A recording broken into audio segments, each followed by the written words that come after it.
హైదరాబాద్లోని IMAX circle వద్ద మహాత్మా జ్యోతిరావు పూలే మరియు సావిత్రిబాయి పూలే విగ్రహాల ఆవిష్కరణ కార్యక్రమంలో ముఖ్యమంత్రి ఏ రేవంత్ రెడ్డి పాల్గొన్నారు. కాస్మెటిక్ ఛార్జీలతో పాటుగా ఇలా డైట్ ఛార్జీలు పెంచి వాళ్లకు అనేకమైనటువంటి నాణ్యమైన కిట్లు ఇచ్చి ఇంటిగ్రేటెడ్ పాఠశాలలు పెట్టి అన్ని రకాల సౌకర్యాలు కలిగించి ఎస్సీ ఎస్టీ బీసీ మైనార్టీలను చదువు ద్వారా మాత్రమే ఉన్నతంగా ఎదగగలుగుతారని విశ్వసించి ఇవాళ ఇన్ని కార్యక్రమాలు చేస్తా ఉన్నారు.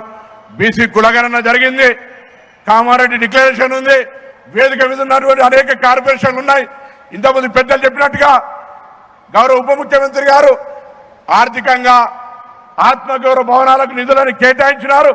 త్వరలోనే ఆ జీవోలను ఇచ్చే ఆత్మగౌరవ భవనాలను నిర్మాణం చేయడమే కాక కార్పొరేషన్ల ద్వారా స్కిల్ డెవలప్మెంట్ కావచ్చు, ఉపాధి అవకాశాల విధంగా త్వరలోనే మీ అందరితోటి సమావేశం ఏర్పాటు చేసి ఈ తెలంగాణ బలహీన వర్గాలకు సంబంధించి ఏదైనా న్యాయం కావాలంటే అడగగలిగేటువంటి కాంగ్రెస్ పార్టీ ప్రజాస్వామ్యం వేరే పార్టీల్లో బలహీన వర్గాల గొంతు కూడా ఇప్పేటువంటి అవకాశం లేని నియంతృత్వ పార్టీలు ఉన్నప్పటికీ కాంగ్రెస్ పార్టీలో బలహీన వర్గాలకు సంబంధించి న్యాయం జరగాలంటే అడగగలిగేటువంటి బలహీన వర్గాల నాయకత్వం ఐక్యంగా అటు కేశవరావు గారు, ఇటు హనుమంతరావు గారు, అటు నవీన్ యాదవ్, అనిల్ యాదవ్, అంజన్ యాదవ్, ఇటు నాగేందర్ గారు అందరం కూడా ఈ రోజు వాకిటి శ్రీహరి గారు, కొండత్రి వెంక గారు, మహేష్ గౌడ్ గారు, ప్రతి ఒక్కరం కూడా ప్రకాష్ గౌడ్ గారు, శంకర్ వీర్లపల్లి గారు, మక్కల్ సింగ్ గారు, ఆది శ్రీనివాస్ గారు అందరం కూడా ఇలా తెలంగాణ బలహీన వర్గాలకు న్యాయం జరగాలనేటువంటి సంకల్పంతో గౌరవ ముఖ్యమంత్రి గారిని, ఉప ముఖ్యమంత్రి గారిని ఎప్పుడు కలిసినా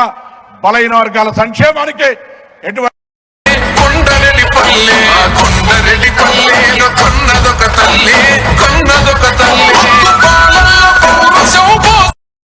శ్రీమతి ఇందిరాగాంధీ, రాజీవ్ గాంధీ గారి విగ్రహాలను ఈ రాష్ట్రంలో, ఈ దేశంలో ఎక్కడికి వెళ్ళినా మనం చూస్తూ ఉంటాం. చాలామంది ఈ విగ్రహాల దగ్గరికి జయంతి వర్ధంతుల సందర్భంగా వారిని స్మరించుకోవడానికి, వారు చేసిన గొప్పతనాలను మాట్లాడుకోవడానికి మనం వేదికలుగా చూస్తూ ఉంటాం, వేదికలుగా మనం ఉపయోగిస్తూ ఉంటాం.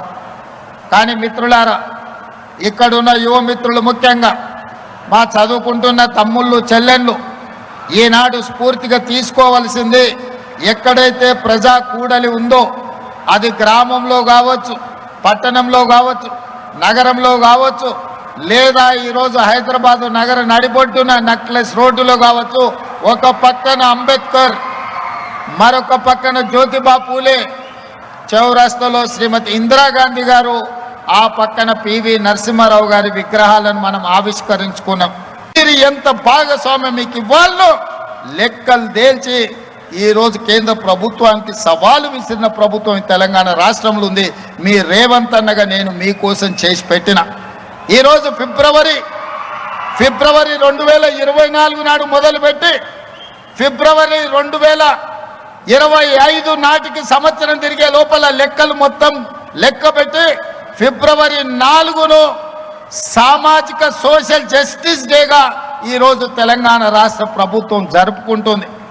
సోదరులారా, వేదిక మీద ఉన్న మిత్రులందరికీ తెలుసు, జాజుల శ్రీనివాస్ గౌడ్ గారికి చాలా వివరంగా తెలుసు ఎన్ని ఒత్తిళ్లు వచ్చినాయో, ఏ పరిస్థితుల్లో తప్పు జరగకుండా కోర్టుల ముందు నిరంజన్ గారు ఉన్నారు, ఇక్కడే బీసీ కమిషన్ చైర్పర్సన్, కోర్టులో పిటిషన్లు వేసినోళ్ళు, లిటిగేషన్లు పెట్టినోళ్ళు, ముందుకు వద్దన్నోళ్ళు, శాపనార్థాలు పెట్టినోళ్ళు, కులగణన జనగణనలో భాగస్వామ్యం చెయ్యనోళ్ళు, మాజీ ముఖ్యమంత్రి, మాజీ మంత్రులు చేసినోళ్ళు ఈ జనగణ బీసీ కులగణలో పాల్గొనలే. వాళ్ళు లెక్కలకే రాలే. ఎందుకంటే లెక్క పెడితే వాళ్ళు ఎంతమంది ఉన్నారో తెలుస్తుంది, వాళ్ళకి ఎన్ని పదవులు ఇచ్చినారో తెలుస్తుందని లెక్కలోనే వాళ్ళు లైన్లో నిలబడలేదు. అయినా వాళ్ళు అసెంబ్లీలో వ్యతిరేకించిన, చట్టపరంగా కమిషన్ నియమించి చట్టపరంగా అన్ని నిబంధనలు అమలు చేసి ఈరోజు దేశంలోనే మొట్టమొదటి రాష్ట్రంగా బలహీన వర్గాల లెక్కలు తేల్చిన రాష్ట్రం తెలంగాణ రాష్ట్రం. మనమే మొదటి రాష్ట్రం, మనమే చివరి రాష్ట్రం. ఇన్ని గొప్పలు చెప్పే ప్రధానమంత్రి గారు గుజరాత్లో కూడా చెయ్యలేదు. ఈరోజు భారతదేశ జనాభా లెక్కలు కట్టాలి అని అంటే కులగణన చెయ్యక తప్పని పరిస్థితి ప్రధానమంత్రికి కల్పించడం మా హనుమంతరావు గారు ఢిల్లీ స్థాయిలో కొట్లాడుతున్నాడు. ఢిల్లీలో ధర్నా జరిగినప్పుడు కూడా నేను అక్కడికి వెళ్ళా. వెనకటికి పెద్దోళ్ళు చెప్పారు ఏట్లేసినా లెక్కగట్ట వెయ్యాలని. మరి బలహీన వర్గాలకు సంక్షేమాన్ని అందించాలన్నా, బలహీన వర్గాలకు ఉద్యోగ ఉపాధి అవకాశాలు ఇవ్వాలన్నా వాళ్ళ లెక్క ఉండాలి కదా. ఆ లెక్కను జిమ్మెదారితో మన ప్రభుత్వం చేసింది, మీకోసం చేసింది, మీ భవిష్యత్తు కోసం చేసింది. భవిష్యత్ తరాల యొక్క అభ్యున్నతే మా ఆలోచన.